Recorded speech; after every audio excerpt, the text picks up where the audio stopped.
ICC T20 உலகக்கோப்பை cricket போட்டி பார்த்திங்கன்னா வரும் ஜூன் மாதம் நடைபெற இருக்கிறது. இந்த தொடர் முன்பாக பார்த்திங்கன்னா ஐபிஎல் கிரிக்கெட் போட்டி நடைபெற இருக்குது. இந்த உலகக்கோப்பைக்கு பார்த்திங்கன்னா ஐபிஎல் ஒரு நல்ல பயிற்சி களமாக இருக்குன்னு எதிர்பார்க்கப்பட்டிருக்குது.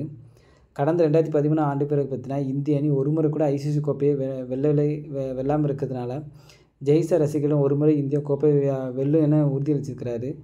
இந்த நிலையில் பார்த்திங்கன்னா T20 உலகக்கோப்பைக்கு இன்னும் 2 மாதங்கள் உள்ள நிலையில் பார்த்திங்கன்னா ஏற்கனவே யார் யார் இந்த தொடரில் விளையாட போகிறான்னு ஒரு பட்டியலை பிசிஏ தயார் செய்து வச்சுருக்கிறாங்க. இந்த நிலையில் பார்த்திங்கன்னா இந்த உலகக்கோப்பைக்கு பார்த்திங்கன்னா 3 விக்கெட் கீப்பரோட பெயர் பரிந்துரைக்கப்பட்டிருக்கு. அது யாருன்னு பார்க்கலாம். ரோஹித் சர்மாவுக்கு பிறகு பார்த்திங்கன்னா அடுத்த கேப்டன் என்ற பேரை பார்த்திங்கன்னா KL ராகுல் வச்சிருக்கிறாரு. மேலும் உலகக்கோப்பை தொடரில் பார்த்திங்கன்னா ராகுல் தான் விக்கெட் கீப்பராக செயல்பட்டார். இதனால் T20 உலகக்கோப்பையிலும் KL ராகுலே விக்கெட் கீப்பராக பயன்படுத்த இந்திய நிர்வாகம் பார்த்திங்கன்னா முடிவெடுத்திருக்கிறதா தகவல் வெளியில் இருக்குது. KL ராகுல் கடைசியாக T20 போட்டியில் பெருமளவு விளையாடாத நிலை பார்த்திங்கன்னா அவருக்கு மீண்டும் இந்த நிலையில் இடம்பெற வாய்ப்பு கிடைத்திருக்குது. இதே போன்று 2வது விக்கெட் கீப்பராக பார்த்திங்கன்னா துருவ் ஜுரேல் இடம்பெறுவார் என தெரிகிறது. துருவ் ஜுரேல் பார்த்திங்கன்னா அவரோட செயல்பாடு தேர்வுக்குழுவினர் மத்தியில் பார்த்திங்கன்னா நல்ல வரவேற்பை பெற்றிருக்கிறது.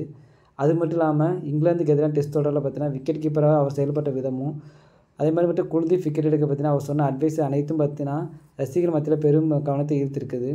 இதனால் துருவ் ஜுரேல் பார்த்திங்கன்னா T20 உலகக்கோப்பையில் வாய்ப்பு கிடைக்க அதிகமாக எதிர்பார்க்கப்பட்டிருக்குது. இதே போல் பார்த்திங்கன்னா 3வது விக்கெட் கீப்பராக பார்த்திங்கன்னா ஜித்தேஷ் சர்மா இடம்பெறுவார் என எதிர்பார்க்கப்படுது. ஜித்தேஷ் சர்மா பார்த்திங்கன்னா ஐபிஎல் போட்டிகளை சிறப்பாக விளையாடி தன்னுடைய திறமையை அதிகமாக வெளிப்படுத்தியிருக்காரு. மேலும் தனக்கு கிடைத்த வாய்ப்பை பார்த்திங்கன்னா இந்திய அணிக்காக நன்றாக பயன்படுத்தி இருக்கிறாரு. இதனால் ஜித்தேஷ் சர்மாவை பார்த்திங்கன்னா இந்திய அணி சேர்க்க முடிவெடுக்கப்பட்டதாக தெரியுது. அது மட்டும் இந்த நிலையில் பார்த்திங்கன்னா இஷான் கிஷான், சஞ்சு சாம்சன், ரிஷப் பந்த் பெயர் பார்த்திங்கன்னா இந்த பரிந்துரை பற்றி இடம்பெறாமல் இருக்குது. இதனால் ஐபிஎல் தொடரில் பார்த்திங்கன்னா அவர்கள் எப்படி சிறப்பாக செயல்பட்டாங்கன்னு பார்த்துட்டு T20 உலகக்கோப்பையில் இடம்பெற வேண்டும் என்பது பார்த்திங்கன்னா ரசிகர்களோட எதிர்பார்ப்பாக இருக்குது.